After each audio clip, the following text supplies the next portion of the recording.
نہیں اللہ سے مانگنے کو منع کس نے کیا؟ ہمارے نزدیک اللہ تعالیٰ نے منع کیا، اللہ کے نبی نے منع کیا، اور کون منع کرے گا؟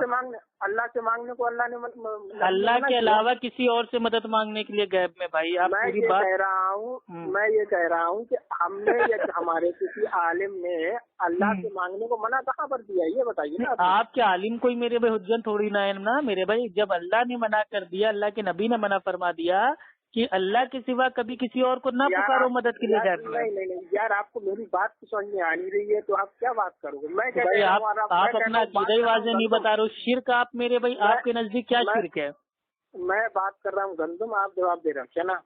نہیں بھائی، آپ سوال پوچھ رہے ہیں کیلے کا اور میں کیلے کا ہی جواب دے رہا ہوں، لیکن آپ کیلے کو انگور سے قیاس کر رہے ہیں. نہیں قیاس تو آپ کرتے ہی نہیں ہیں. قیاس تو نہیں، ہمارے وہاں قیاس ہوتا ہے نا جو میرے بھائی قرآن حدیث کی روشنی میں ہوتا ہے، شرعی قیاس ہم لوگ کرتے ہیں. اچھا چلو ٹھیک ہے، بہتر ہے. تھوڑے آ رہے ہیں لائن پہ فی الحال. لائن پہ تو الحمدللہ ہم لوگ جب سے پیدا ہوئے تب سے ہیں.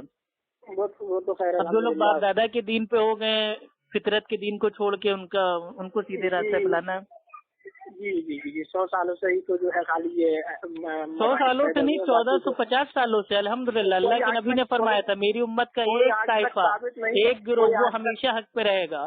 تو ایک طائفہ ہمیشہ جو حق پہ ہے، تمام محدثین نے فرما دیا ہے کہ وہ ہے اہل حدیث. نہیں کر پائے اہل حدیث کیا تو وہاں سے نہیں بلانا آپ دوسری طرف جو ہے. امام ترمذی رحمۃ اللہ علیہ فرماتے ہیں کہ میرے استاد اور ان کے استاد نے فرمایا کہ جو یہ طائفہ ہے وہ طائفہ منصورہ سے مراد ہے اہل حدیث. یہ کوئی میں اپنی عقل سے نہیں کہہ رہا ہوں. اس پر بھی بات کر لیں گے بعد میں.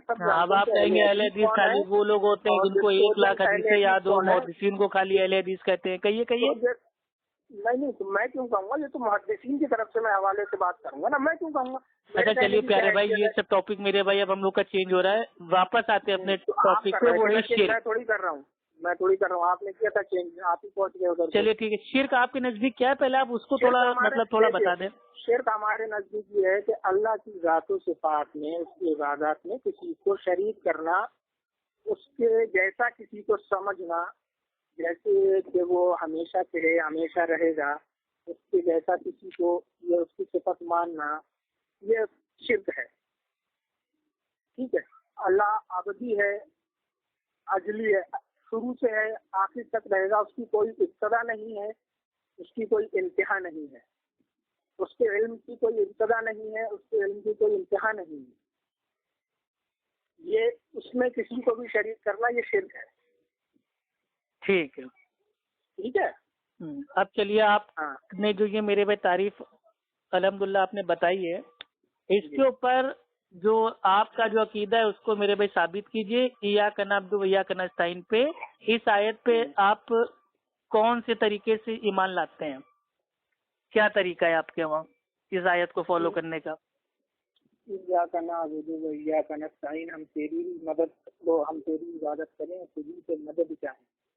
اس میں یہاں پر مراد یہ ہے کہ ہم تیری ہی عبادت کریں. اب آپ یہ کہتے ہیں کہ غیبی طور پر کسی سے مدد مانگنا، اس آیت سے استدلال ہے نا آپ کا؟ نہیں یہ تو واضح ہے نا. نہیں تو وہی میں کہہ رہا ہوں کہ آپ سمجھے گے. پہلے سنیں تو میری بات تو واضح تو ہے، صراحت تو موجود ہے، مگر حضرت علی نے خارجی کے لیے کیا فرمایا کہ یہ لوگ آیت صحیح پڑھتے ہیں، اس کا استدلال غلط کرتے ہیں. ہاں تو وہ میرے بھائی جو اس ٹائپ کے لوگ ہوتے ہیں اعلیٰ حضرت کے جیسے، ان کے ایسے لوگوں کے تعلق سے فرمایا ہوگا. اعلیٰ حضرت کے والے نہیں، یہ جو ہیں جو نجد ٹائپ کے لوگ ہوتے ہیں نا. ہاں نجد وہ میرے بھائی کوفہ میں ہے نا، مطلب جتنے حنفی کوفی ہیں سب عراقی ہیں. کتنی بھی کوشش کر لیجیے وہ کسی کو آپ جو ہے نا. اچھا چلیے بھائی، جملے بازی سے کوئی کام نہیں بننے والا. اس آیت پہ اپنا ایمان تو بتائیے. آپ ایمان ہے اس کے اوپر ہمارا صراحت کے ساتھ نہیں. دیکھیے جیسے ہمارا ایمان ہے اس آیت پہ ایاک نعبد و ایاک نستعین پہ، وہ ایسا ایمان ہے کہ ہم ایک اللہ کی ہی عبادت کریں گے اور ایک اللہ سے ہی مدد مانگیں گے. پھر کوئی پیر بابا نہیں، کوئی نبی نہیں، کوئی درگاہ مزار نہیں، کوئی میرے بھائی مورتی، کچھ نہیں، صرف اللہ سے ہی مدد مانگیں گے غیب میں. تو یہ ہمارا پورا ایمان ہے. اب آپ بتائیے. ہمارا بھی یہی ایمان ہے. بالکل ہمارا بھی یہی ایمان ہے. تو پھر آپ لوگ میرے بھائی کاہے کے لیے کہتے ہیں بھر دو جھولی میری یا محمد، لوٹ کرنا میں جاؤں گا خالی. اب بتائیے، اللہ کو چھوڑ کے آپ اللہ کے نبی سے اس طریقے سے کہہ رہے ہیں کہ ہماری جھولی بھر دو.